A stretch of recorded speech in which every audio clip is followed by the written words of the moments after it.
Hey, Michael, just curious to get your thoughts.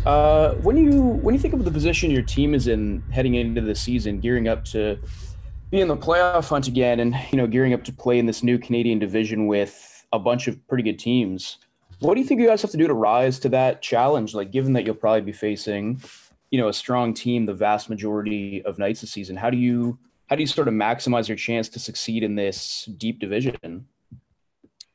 Yeah, I think uh, our depth on our team is going to be a big key. Also, recovery. We got to be really smart in how we recover in between games, and because, like you said, it's going to be hard games every night. All really solid, good teams in this division. There's a lot of teams with a lot of skill.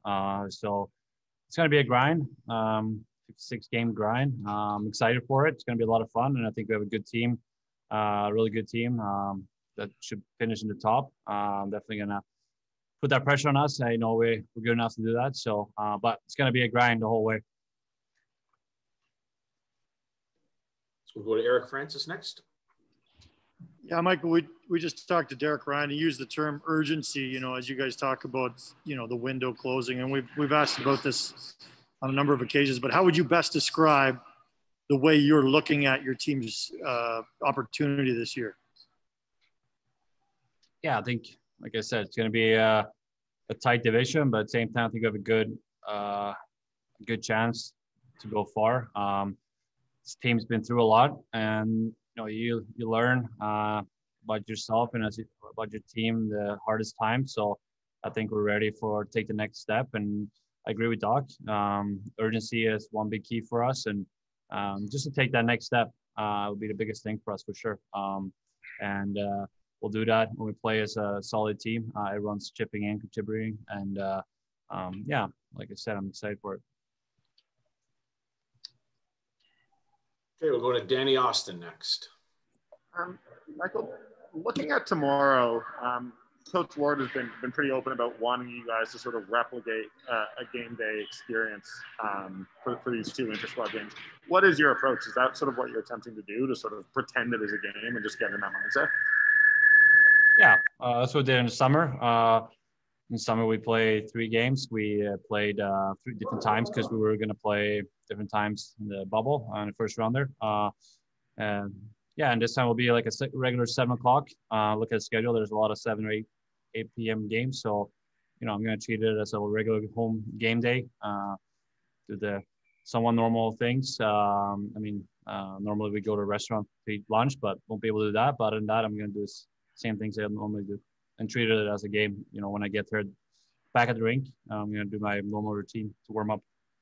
Eric Ryan was saying that even having gone through that game day routine hundreds of times, there's still a need come training camp to sort of just put yourself through it and go through that experience again to get used to it. That's the same thing for you? Yeah, I agree with that. You do it so many times every year, but we get that big break in the summer, and now is during the fall here. It's nice to get back into it and get to do it a couple times in training camp before you do it in a real game. Thank you. Okay, we'll go to Wes Gilbertson. Hey, Michael, as the Swedish contingent grows even more this season, what can you tell us about what sticks out about Jacob Markstrom, both as a goalie and as a guy off the ice?